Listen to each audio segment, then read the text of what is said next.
जून 12, 2025 की सुबह अहमदाबाद के सरदार वल्लभ भाई पटेल इंटरनेशनल एयरपोर्ट पर हमेशा की तरह चहल पहल थी।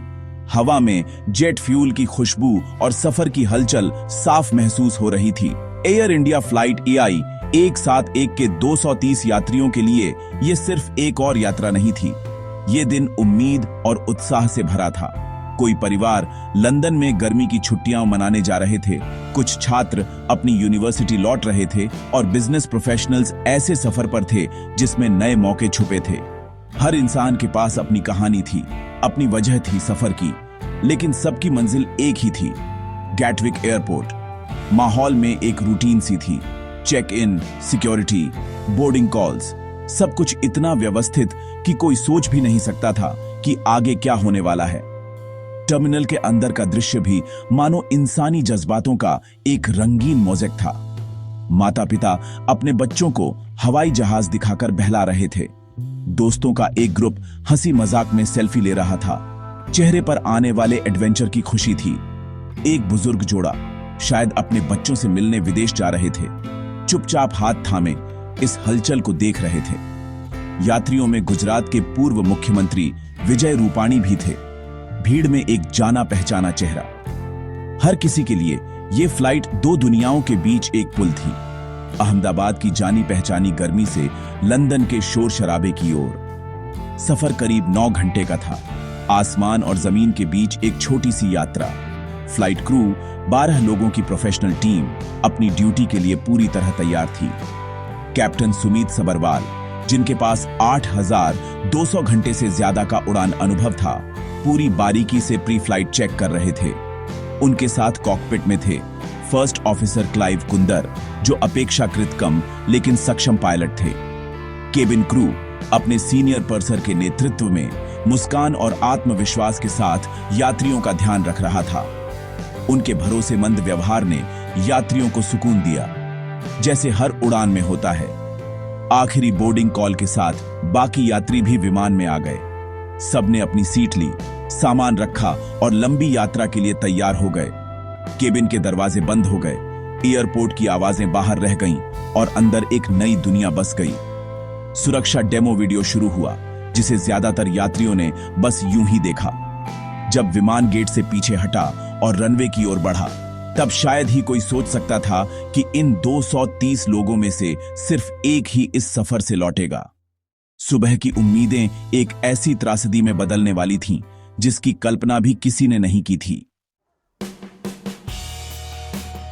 फ्लाइट AI 171 के लिए जो विमान चुना गया था, वो था बोइंग 787-8 ड्रीमलाइनर, आधुनिक एविएशन टेक्नोलॉजी का एक शानदार उदाहरण।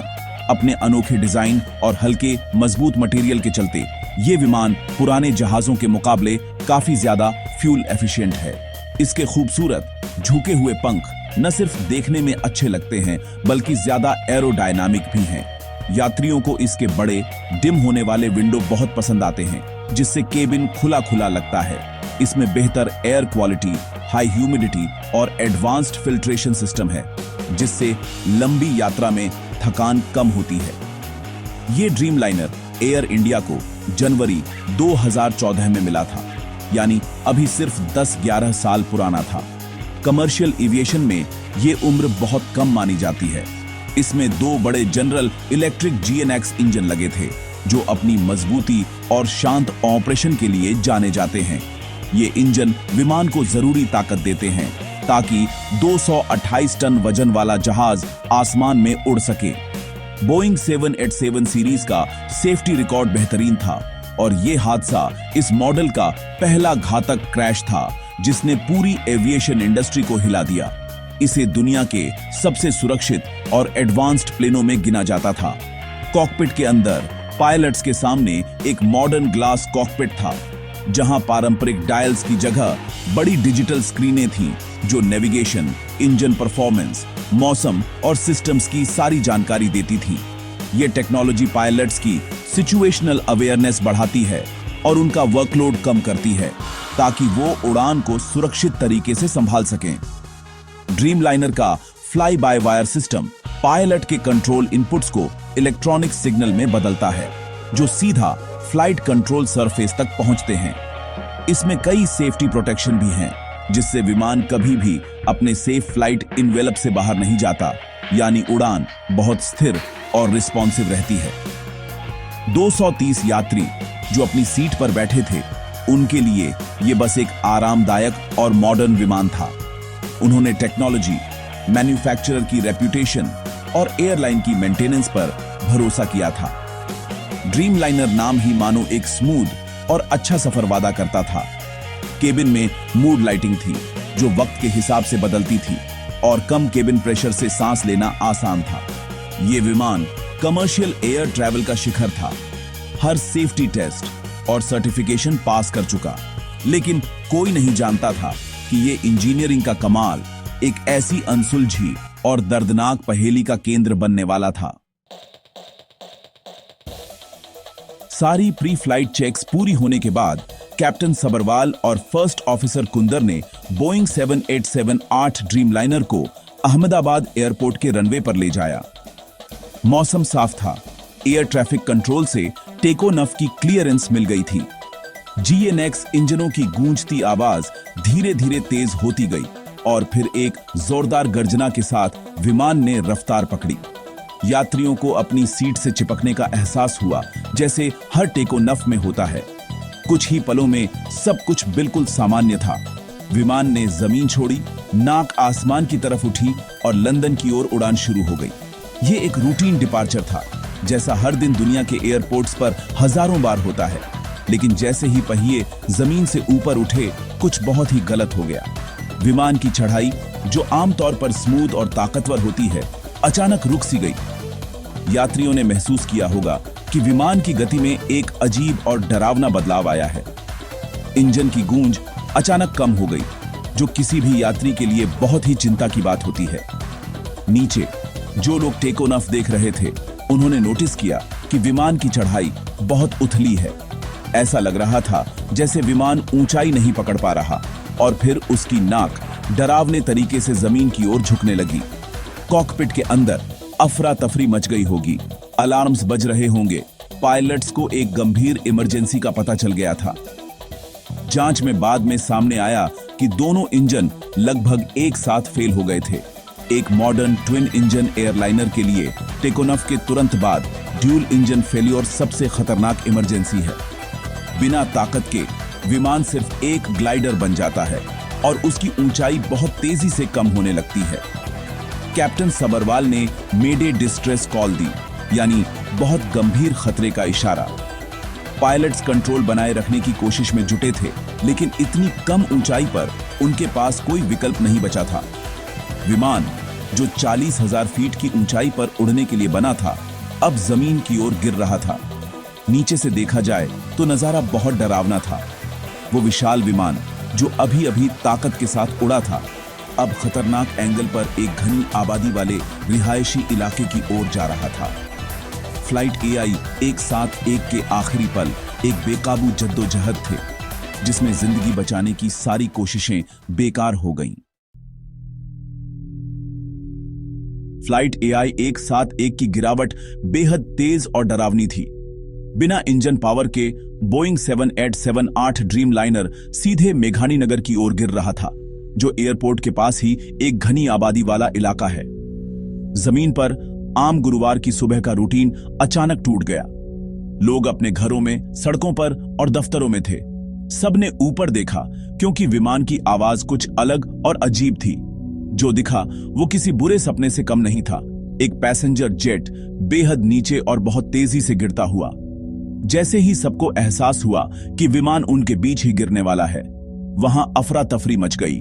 भागने या छुपने का कोई वक्त नहीं था। विमान ने बिल्डिंग्स और पेड़ों को छूते हुए सीधा एक multi storey medical college hostel और उसके पास के अतुल्यम फ्लैट्स, जो सिविल हॉस्पिटल स्टाफ का रिहायशी इलाका था, में टक्कर मारी। टक्कर इतनी जबरदस्त थी कि एक बड़ा धमाका हुआ। आग का गोला और काले धुएं का गुब्बार आसमान में फैल गया, जो दूर दूर तक दिख रहा था। क्रैश की ताकत ने विमान के बड़े हिस्से और इमारतों को तबाह कर दिया। हजारों लीटर जेट फ्यूल एक ही पल में आग बन गया, जिससे मलबा और आसपास की इमारतें जल उठीं। धमाके की आवाज इतनी तेज थी कि पूरे इलाके में गूंज गई। तुरंत बाद हर तरफ तबाही और अफरा तफरी थी। क्रैश साइट एक डरावने सपने जैसी लग रही थी। विमान का मलबा इमारतों के साथ मिलकर एक अजीब ढांचा बना चुका था। आग की गर्मी इतनी थी कि राहत कार्य शुरू करना मुश्किल हो गया। इमरजेंसी सर्विसेज कुछ ही मिनटों में पहुंच गईं, लेकिन उनके सामने हालात बहुत बुरे थे। फायर फाइटर्स आग बुझाने में जुटे थे और रेस्क्यू वर्कर्स मलबे में बचे लोगों को ढूंढ रहे थे, चाहे वो विमान में थे या इमारतों में। सड़कों पर सायरन, चिल्लाने और रोने की आवाजें गूंज रही थीं। हादसे का असर सिर्फ क्रैश साइट तक सीमित नहीं था, मलबा पूरे इलाके में फैल गया था और एक जाना पहचाना मोहल्ला मानो जंग का मैदान बन गया था। लोग सदमे में थे, समझ नहीं पा रहे थे कि इतनी बड़ी त्रासदी उनके बीच कैसे आ गई। हादसे ने न सिर्फ विमान के यात्रियों की जान ली, बल्कि जमीन पर भी कई लोगों को अपना शिकार बना लिया। वो लोग जो बस अपने घरों में या अपने काम में लगे हुए थे। मेघानी नगर की शांत सुबह अब आग, तबाही और गहरे दुख की तस्वीर बन चुकी थी, जिसने पूरे अहमदाबाद शहर पर एक न मिटने वाला निशान छोड़ दिया। बिछड़ के इस भयानक तबाही के बीच एक चमत्कार हुआ। जब रेस्क्यू वर्कर्स आग और मंगले हुए मलबे के बीच रास्ता बना रहे थे, उन्होंने फ्लाइट में से एक व्यक्ति को जिंदा पाया, जो टक्कर के बावजूद बच गया था। उसका नाम था विश्वास कुमार रमेश, 35 साल के, ब्रिटिश नागरिक लेकिन भरतिया मूल के।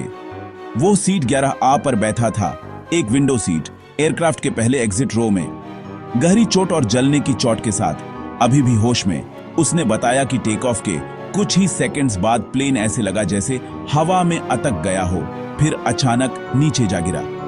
ताजुब की बात यह थी कि क्रैश के जोर से इमरजेंसी एग्जिट का दरवाजा, जो उसकी सीट के बिल्कुल बगल में था, खुल गया। विश्वास ने सीट बेल्ट खोला और बस फुसेलाज के मंगले हुए ढांचे में से निकाल कर बाहर आ गया। उनकी जिंदगी बचना एक उम्मीद की किरण थी इस अंधकार भरी घटना में, लेकिन उनकी कहानी गहरे दुख की भी थी। उनके भाई भी उनके साथ सफर कर रहे थे, सिर्फ एक आइसले के पार सीट 11J पर। वो नहीं बच पाए। एकलौते सर्वाइवर की कहानी ने दुनिया का ध्यान खींच लिया और यह साबित किया कि ऐसे हादसों की प्रकृति कितनी अनिश्चित होती है। शायद उनके शारीरिक घाव भर जाएंगे, लेकिन एकलौते बचने वाले होने का जज्बा और दुख, जबकि बाकी 241 लोग अपनी जान खो बैठे, वो जख्म कभी नहीं भरेंगे। उनकी यह असाधारण बचाव की कहानी जिंदगी और मौत के बीच कितनी पतली रेखा होती है, इसका एक गहरा और दुखद याद दिलाती है। AI-171 की इस विपत्ति का मनाव मूल्य सच में भरी था। कुल 242 लोग फ्लाइट में थे, 230 यात्री और 12 क्रू मेंबर्स, जिसमें से 241 लोगों की जान चली गई। पैसेंजर लिस्ट में अलग अलग राष्ट्रीयता के लोग थे, 169 भारतीय, 53 ब्रिटिश, 7 पोर्टुगीज और 1 कैनेडियन। इनमें 217 वयस्क लोग, 11 बच्चे और 2 शिशु शामिल थे। हर एक जिंदगी जो एक पल में छीन गई। क्रू के सभी सदस्य, जिसमें अनुभव से भरे कैप्टन सभरवाल और फर्स्ट ऑफिसर कुंदर भी शामिल थे, सब खो गए। इस दुख को और गहरा बना दिया जमीन पर हुई मौत ने। मेघनी नगर के रेजिडेंशियल बिल्डिंग्स में टक्कर के बाद और भी लोगों की जान चली गई। शुरुआती रिपोर्ट्स के मुताबिक अतुलियम फ्लैट्स और मेडिकल कॉलेज हॉस्टल से कम 75 लाशें मिली। कुल मौत का आंकड़ा 270 से भी ज्यादा हो गया, जो इसे भारत के इतिहास के सबसे भयानक एविएशन डिजास्टर्स में से एक बना देता है। हर एक आंकड़ा एक इंसान था, एक परिवार, दोस्त, सपने जो पल में खत्म हो गए। अहमदाबाद में परिवार वाले अपने अपनों के इंतजार में, उनकी पहचान की प्रक्रिया लंबी और दुख भरी थी। जब मरे हुए लोगों के नाम जारी हुए तो उसमें छुट्टी पर निकले परिवार, स्टूडेंट्स, प्रोफेशनल्स और जाने माने लोग, जैसे कि पूर्व मुख्यमंत्री विजय रूपानी, सब शामिल थे। AI-171 के क्रैश ने अनेक जिंदगियों में एक बड़ा खालीपन छोड़ दिया, एक गहरा घाव जो सिर्फ भारत नहीं बल्कि पूरी दुनिया महसूस कर रही थी। दुर्घटना के बाद की तपिश में जवाब तलाशने की जिम्मेदारी तुरंत शुरू हो गई थी। इस आपदा के कारणों की जांच की जिम्मेदारी भारत के विमान दुर्घटना जांच ब्यूरो यानी AIB पर आ गई।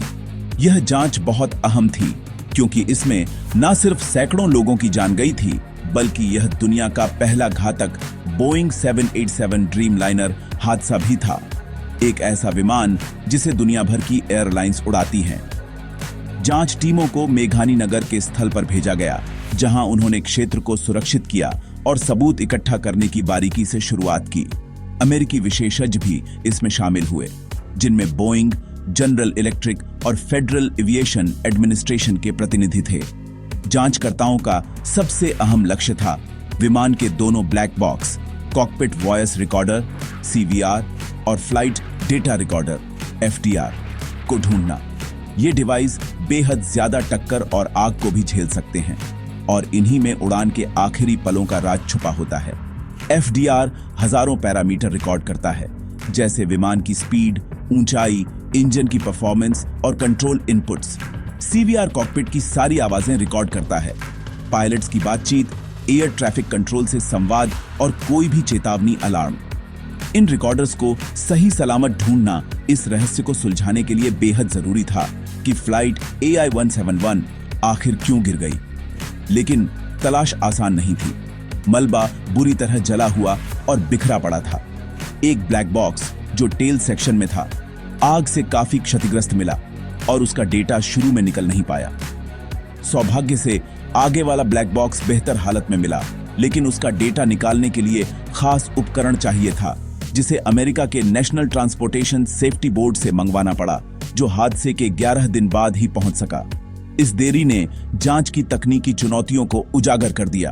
दुनिया भर के लोग इन रिकॉर्डर्स के डेटा का बेसब्री से इंतजार कर रहे थे, ताकि इस त्रासदी की कोई साफ वजह सामने आ सके।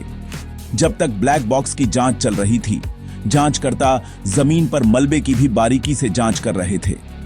वे किसी भी तरह की संरचनात्मक विफलता, इंजन में खराबी या आग के संकेत तलाश रहे थे, जो टक्कर से पहले हुई हो सकती थी। हर टुकड़े को कैटलॉग किया गया और सुरागों के लिए परखा गया। शुरुआती जांच में इंजन और विमान प्रणालियों में कोई पहले से मौजूद यांत्रिक खराबी या डिजाइन की खामी नहीं मिली।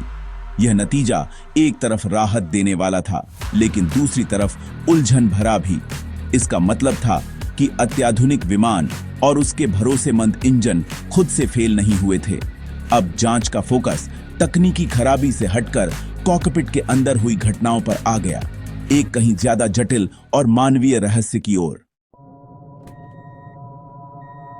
जब आखिरकार ब्लैक बॉक्स से डेटा निकला, तो उसमें एक चौंकाने वाली और बेहद उलझाने वाली घटनाओं की कड़ी सामने आई। फ्लाइट डेटा रिकॉर्डर यानी FDR ने वही पुष्टि की जिसका अंदेशा जांचकर्ताओं को था। दोनों इंजनों की लगभग एक साथ पावर लॉस। डेटा में दिखा कि जैसे ही विमान ने उड़ान भरी, 3 सेकंड के अंदर दोनों GNX इंजनों के फ्यूल कंट्रोल स्विच रन से कट ऑफ पोजीशन में चले गए। इस एक्शन से इंजनों को तुरंत फ्यूल मिलना बंद हो गया और वे बंद हो गए। आधुनिक एविएशन में टेक ऑफ के दौरान दोनों इंजनों का फ्यूल कट ऑफ होना लगभग नामुमकिन सी घटना है। यही वो स्मोकिंग गन था, थ्रस्ट खोने का सीधा कारण। रहस्य और गहरा हो गया जब जांचकर्ताओं ने कॉकपिट वॉइस रिकॉर्डर यानी CVR की रिकॉर्डिंग सुनी। उसमें आखिरी पलों की घबराई हुई बातचीत दर्ज थी, जो बहुत कुछ कहती थी। पावर लॉस के कुछ ही सेकंड बाद एक पायलट ने दूसरे से हड़बड़ाहट में पूछा, तुमने फ्यूल क्यों काटा? दूसरे पायलट ने तुरंत चौंकते हुए जवाब दिया, मैंने ऐसा नहीं किया। यह छोटी लेकिन बेहद अहम बातचीत दिखाती है कि फ्यूल कट करने की घातक कार्रवाई कोई सोच समझकर मिलकर नहीं की गई थी, बल्कि इसमें कंफ्यूजन, हैरानी और दोनों पायलट्स के बीच पूरी तरह से समझ का टूटना झलकता है, वो भी उड़ान के सबसे अहम पल में। अब यही बातचीत जांच का केंद्र बन गई। बोइंग 787 में फ्यूल कंट्रोल स्विच दोनों पायलट्स के बीच सेंटर कंसोल पर होते हैं और इन्हें गलती से हिलने से रोकने के लिए सेफ्टी गार्ड्स लगे होते हैं। दोनों स्विच को कट ऑफ पोजीशन में लाना एक जानबूझकर किया गया फिजिकल एक्शन होता है। फिर भी CVR की बातचीत से लगता है कि दोनों में से कोई भी पायलट खुद को इसके लिए जिम्मेदार नहीं मानता। अब सवाल उठे, क्या एक पायलट ने दूसरे की जानकारी के बिना ऐसा किया, या कोई प्रक्रिया गलत समझी गई, या फिर कोई बाहरी कारक या सिस्टम की अनजानी खराबी इसमें शामिल थी? FDR ने एक और अहम सुराग दिया। फ्यूल कट ऑफ के 5 सेकंड बाद राम एयर टरबाइन यानी R80 डिप्लॉय हो गई। R8 एक छोटा प्रोपेलर जनरेटर है जो दोनों इंजनों के फेल होने पर इमरजेंसी पावर देता है। इसका डिप्लॉय होना इस बात की पुष्टि थी कि विमान की मुख्य प्रणालियों ने पावर खो दी थी। पायलट्स की मेडे कॉल जो CVR में दर्ज थी इस इमरजेंसी की गंभीरता को और पुख्ता करती है। अब जब किसी यांत्रिक खराबी का कोई सबूत नहीं मिला तो जांच पूरी तरह मानवीय पहलुओं, कॉकपिट की प्रक्रियाओं और दोनों अनुभवी पायलट्स के बीच आखिरी पलों में हुई अनजानी बातचीत पर केंद्रित हो गई। एयर इंडिया फ्लाइट AI-171 का हादसा पूरे देश को झकझोर देने वाली त्रासदी थी, लेकिन अफसोस यह भारत के विमानन इतिहास में अकेला मामला नहीं था। दशकों में भारत ने कई बड़े हवाई हादसे देखे हैं जिनका असर न सिर्फ लोगों की यादों में बल्कि सुरक्षा नियमों में भी दिखता है। सबसे भयानक हादसों में से एक था 1936 का Charkhi Dadri mid air collision. Delhi के पास हुआ यह हादसा एक सऊदी अरबियन एयरलाइंस बोइंग 747 और कजाकिस्तान एयरलाइंस के इल-76 के टकराने से हुआ था। दोनों विमानों में कुल 339 लोगों की मौत हुई। यह दुनिया का सबसे घातक मिड एयर कोलिजन था। जांच के बाद भारत में एयर ट्रैफिक कंट्रोल प्रक्रियाओं में बड़े बदलाव किए गए और सभी विमानों में TCAS यानी ट्रैफिक कोलिजन अवॉइडेंस सिस्टम अनिवार्य कर दिया गया। एक और काला अध्याय था 1985 में एयर इंडिया फ्लाइट 172 की बमबारी। एम्परर कनिष्क नामक बोइंग 747 मॉन्ट्रियल से लंदन जा रहा था जब एक सूटकेस में छुपाया गया बम अटलांटिक महासागर के ऊपर फट गया। बोर्ड पर मौजूद सभी 329 लोगों की मौत हो गई। इस आतंकवादी घटना ने एयरलाइन सुरक्षा प्रोटोकॉल्स में पूरी तरह बदलाव ला दिया, जैसे सख्त बैगेज स्क्रीनिंग और मजबूत कॉकपिट दरवाजे। इस हादसे ने दिखा दिया कि नागरिक विमानन बाहरी खतरों के प्रति कितना संवेदनशील है और सतर्कता की कितनी जरूरत है। फ्लाइट 192 से मिली सीख ने आज भी एयरपोर्ट्स और एयरलाइंस की सुरक्षा सोच को बदल दिया है। हाल के वर्षों में रनवे एक्सकर्शन हादसे भी चिंता का कारण रहे हैं। 2010 में air India express flight 812 Mangalore airport के टेबल टॉप रनवे से फिसल गई और विमान खाई में गिरकर आग की लपटों में घिर गया। 166 में से 128 लोग मारे गए। जांच में पायलट की गलती मुख्य वजह पाई गई। एक दशक बाद 2020 में फिर air India express flight 1344 Kozhikode airport के टेबल टॉप रनवे पर भारी बारिश में फिसली और विमान 2 टुकड़ों में टूट गया। हालांकि आग नहीं लगी, लेकिन 21 लोगों की जान चली गई, जिनमें दोनों पायलट भी थे। ये हादसे एविएशन के जोखिम और हर दुर्घटना से सीखने की जरूरत को याद दिलाते हैं। हर त्रासदी के बाद सुरक्षा मानकों, पायलट ट्रेनिंग और हवाई अड्डा ढांचे की समीक्षा हुई। चरखी दादरी हादसे ने एयर ट्रैफिक मैनेजमेंट सुधारा। फ्लाइट एम्स 22 की बमबारी ने सुरक्षा को बदल दिया और मैंगलोर और कोझिकोड हादसों ने चुनौतीपूर्ण रनवे और खराब मौसम में लैंडिंग प्रक्रियाओं पर ध्यान केंद्रित किया। अहमदाबाद में AI-171 का हादसा, जिसमें कॉकपिट की जटिल मानवीय गलती प्रमुख थी, इस इतिहास में एक नया और गंभीर अध्याय जोड़ गया, जिसने पायलट्स के आपसी संवाद और मानवीय कारकों पर गहराई से विचार करने को मजबूर किया। AI-171 हादसे के बाद एयर इंडिया और सरकारी नियामकों की प्रतिक्रिया तुरंत और निर्णायक रही। अपनी जिम्मेदारी स्वीकार करते हुए टाटा सन्स के स्वामित्व वाली एयर इंडिया ने पीड़ित परिवारों की मदद के लिए तेजी से कदम उठाए। एयरलाइन ने हर पीड़ित के परिवार और इकलौते जीवित बचे विश्वास कुमार रमेश के लिए 1 करोड़ रुपए का मुआवजा घोषित किया। साथ ही परिवारों की तत्काल जरूरतों के लिए 25 लाख रुपए की अंतरिम राहत भी दी गई। ये आर्थिक मदद भले ही जान का नुकसान नहीं पूरा कर सकती, लेकिन इतनी बड़ी त्रासदी में समर्थन और जवाबदेही का एक अहम संकेत थी। फोकस था प्रभावित लोगों को हर संभव सहायता देना। मुआवजे के अलावा एयर इंडिया ने सेफ्टी पॉज लागू किया ताकि अपनी संचालन प्रक्रियाओं की गहन समीक्षा की जा सके। एयरलाइन ने अस्थायी तौर पर अपनी उड़ानों में कटौती की। अंतर्राष्ट्रीय स्तर पर 38 और घरेलू स्तर पर 19 उड़ानों को रोक दिया गया। यह कदम हल्के में नहीं लिया गया, लेकिन यह इसलिए जरूरी था ताकि पूरी फ्लीट की सुरक्षा समीक्षा और पायलट्स की अतिरिक्त ट्रेनिंग हो सके। खास ध्यान कॉकपिट में क्रू रिसोर्स मैनेजमेंट और संवाद प्रक्रियाओं पर दिया गया ताकि अहमदाबाद जैसी कंफ्यूजन फिर न हो। यह एक साफ संदेश था कि सुरक्षा को हर चीज से ऊपर रखा जा रहा है। नियामक एजेंसियों ने भी सख्त कदम उठाए। भारत के डीजीसीए ने एयर इंडिया के सभी बोइंग 787 ड्रीमलाइनर विमानों की सुरक्षा जांच के आदेश दिए। यह हादसा पूरी दुनिया के एविएशन सेक्टर की नजर में आ गया, क्योंकि यह लोकप्रिय ड्रीमलाइनर का पहला घातक हादसा था। एयरलाइंस और नियामक जांच के नतीजों का इंतजार कर रहे थे। इस घटना से बोइंग के शेयरों में गिरावट आई और यह सवाल उठा कि कहीं पूरे 787वीं फ्लीट के लिए कोई बड़ी सुरक्षा एडवाइजरी तो नहीं जारी करनी पड़ेगी, जैसा कि 737वीं मैक्स के 2 घातक हादसों के बाद हुआ था। इसलिए एआईबी की जांच के नतीजे सिर्फ एयर इंडिया ही नहीं बल्कि पूरी दुनिया की एविएशन सुरक्षा के लिए अहम थे। आखिरकार फ्लाइट AI-171 का हादसा एक गहरा और दर्दनाक याद दिलाता है कि एविएशन सुरक्षा की यात्रा कभी खत्म नहीं होती। चाहे विमान कितना भी आधुनिक हो, क्रू कितना भी अनुभवी हो, मानवीय गलती की संभावना हमेशा बनी रहती है। इस दुर्घटना से मिली सीख पायलट ट्रेनिंग, कॉकपिट डिजाइन और प्रक्रियाओं में बदलाव लाएगी ताकि ऐसी रहस्यमयी और दिल तोड़ देने वाली त्रासदी दोबारा न हो।